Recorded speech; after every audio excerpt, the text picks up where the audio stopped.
ایک دفعہ کا ذکر ہے کہ ایک ملک پہ ایک بادشاہ حکومت کرتا تھا۔ وہ بادشاہ بہت ہی رحم دل اور بہت نیک دل تھا۔ وہ اپنے عوام سے، اپنے لوگوں سے بہت محبت کرتا۔ اس بادشاہ کی ایک بیوی تھی جس سے وہ بہت محبت کرتا، اور اسے ایسا لگتا تھا کہ اس کی بیوی بھی اس سے بہت محبت کرتی تھی۔ بادشاہ اور ملکہ دونوں ایک بیٹے کے ماں باپ تھے، اور وہ اپنے بیٹے سے بھی بہت محبت کرتے تھے۔ لیکن اچانک ایسا ہوا کہ بادشاہ ایک دن باغ میں مرا پڑا ملا۔ کہا جاتا تھا کہ اس کو کسی سانپ نے ڈس لیا۔ یہ خبر پوری سلطنت میں قیامت بن کے ٹوٹی تھی۔ کسی کو یقین ہی نہ آتا تھا کہ ان کا ہر دل عزیز بادشاہ اتنی جلدی اس دنیا فانی سے کوچ کر گیا۔ سب لوگ حیران تھے کہ آخر بادشاہ کو ہوا کیا، اور سب سے زیادہ تو اس کا جوان سالہ بیٹا بہت پریشان، اتنا پریشان کہ وہ ہر وقت دکھ میں رہتا، ہر وقت غم میں ڈوبا رہتا، یہاں تک کہ بادشاہ کے مرنے کے کئی دن بعد تک بھی وہ غم میں ڈوبا رہتا، نڈال سا رہتا۔ اسے سمجھ نہیں آتا تھا کہ آخر اس کے باپ کو ہوا کیا۔ اور اس سے بھی بڑی قیامت تو اس پہ تب ٹوٹی جب اس کی ماں یعنی ملکہ نے اس کے چچا سے شادی کر لی۔ اب بادشاہ کا بیٹا جس کا نام ہیملٹ تھا بہت پریشان ہوا۔ ہیملٹ کے لیے یہ خبر بہت بری تھی، کیونکہ وہ اپنے چچا کو بالکل پسند نہیں کرتا تھا۔ اب تو اس کی ماں سے بھی اس کو گھن آنے لگی تھی۔ وہ سوچتا تھا کہ اس کی ماں کیسے اس کی باپ کی جگہ کسی اور کو دے سکتی ہے۔ یہی وجہ تھی کہ وہ پہلے سے زیادہ غم میں ڈوب گیا، کیونکہ ایک ماں ہی تو تھی جو اس کی اپنی تھی، لیکن وہ بھی اب اس کی اپنی نہ رہی، کیونکہ وہ بھی اس چچا سے محبت کرنے لگ گئی تھی جس سے اس کو شدید نفرت تھی۔ ایک دن اس کی ماں اور باپ یعنی بادشاہ اور ملکہ اس کے پاس آئے اور اسے کہنے لگے کہ دیکھو بیٹا، دنیا میں سب نے اس دنیا سے جانا ہی ہے۔ اگر تم اسی طرح سے غم میں ڈوبے رہو گے تو تم تو خود کو ختم کر لو گے۔ ملکہ بڑے پیار سے بولی کہ بیٹا دیکھو، تمہارے فادر تم سے کتنی محبت کرتے ہیں۔ اور شہزادہ یعنی ہیملٹ یہ سن کے بہت رنجیدہ ہوا کہ اس کی ماں کیسے کسی اور کو اس کا باپ کہہ سکتی ہے، اور وہ بھی اس شخص کو جس سے اسے شروع سے ہی نفرت تھی، اور اس کی ماں یہ جانتی تھی۔ شہزادہ بہت دکھ اور پریشانی میں بیٹھا ہوا تھا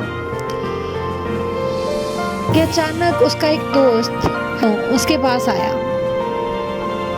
اس نے اس سے کہا کہ میں نے باغ میں کچھ عجیب دیکھا ہے، نہ صرف میں نے بلکہ ایک اور شخص نے بھی تمہارے باپ کے بھوت کو دیکھا ہے۔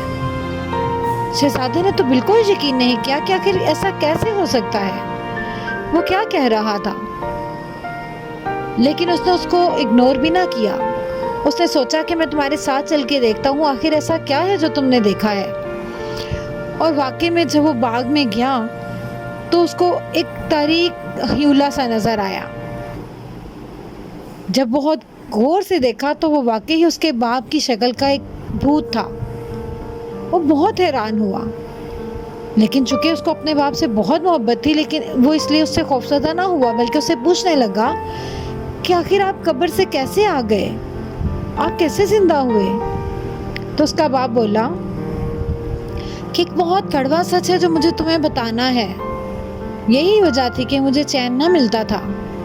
میں تمہیں دکھ میں ڈوبا ہوا دیکھتا ہوں تو میں اور بھی چین ہو جاتا ہوں، لیکن میں چاہتا ہوں کہ تمہیں حقیقت کا پتہ چلے۔ اصل میں مرا نہیں بلکہ مجھے مارا گیا تھا۔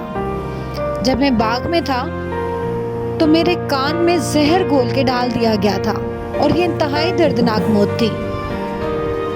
اور بچوں، آپ کو پتا ہے کہ جب بھی ہم کان میں کچھ ڈالتے ہیں تو اس کا ذائقہ ہمیں گلے میں محسوس ہوتا ہے۔ ایسا اس لیے ہوتا ہے کیونکہ کان یا آنکھ سے جو بھی چیز آتی ہے تو ہمارے حلق میں اترتی ہے، اور ایسا ہی بادشاہ کے ساتھ ہوا۔ اس کو بہت ہی تیز زہر ڈال کے اس کے کانوں میں ڈال دیا گیا، جو اس کے حلق میں اترا، اور وہ انتہائی دردناک موت مر گیا۔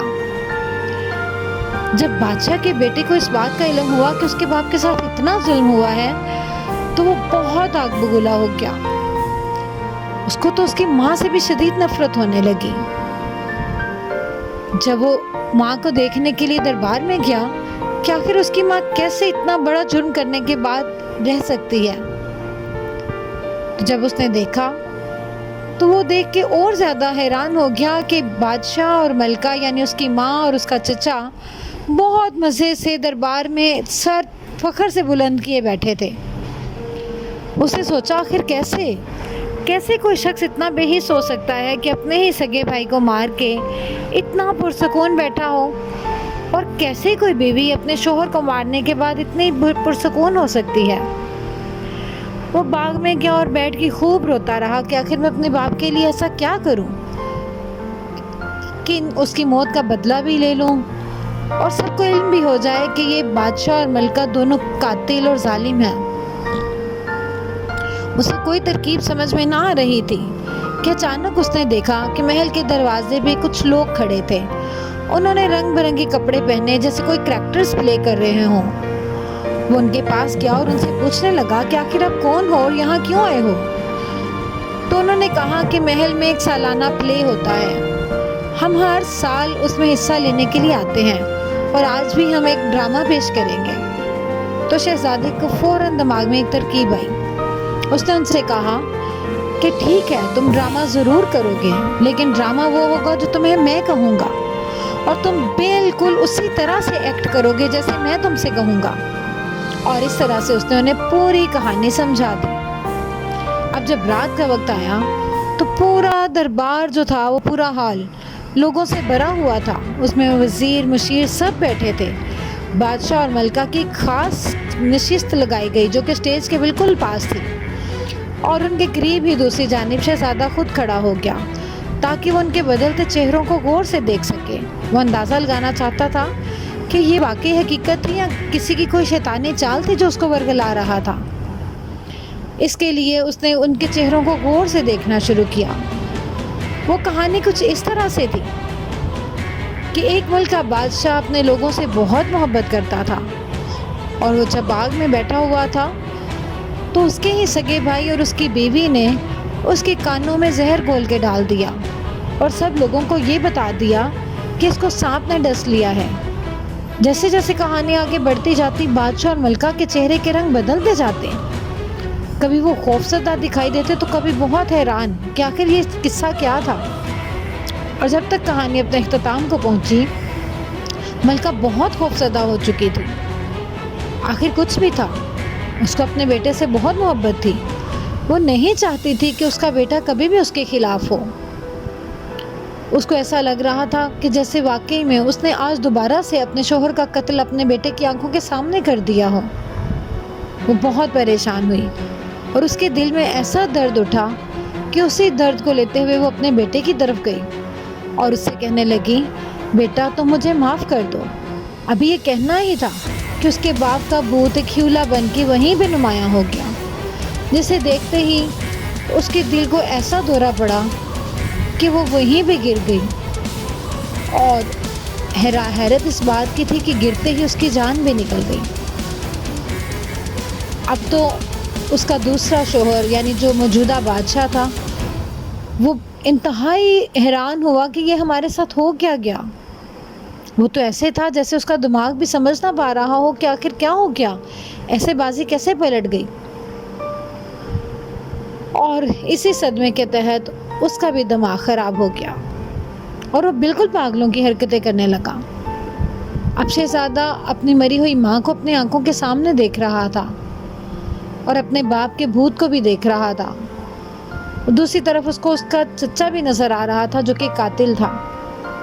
ان میں سے کوئی بھی پرسکون نہ لگ رہا تھا، لیکن شہزادہ چاہتا تھا کہ اس کا باپ کم از کم پرسکون ہو جائے، کیونکہ وہ مظلوم تھا اور بہت معصوم بھی تھا، اور ایسا ہی ہوا۔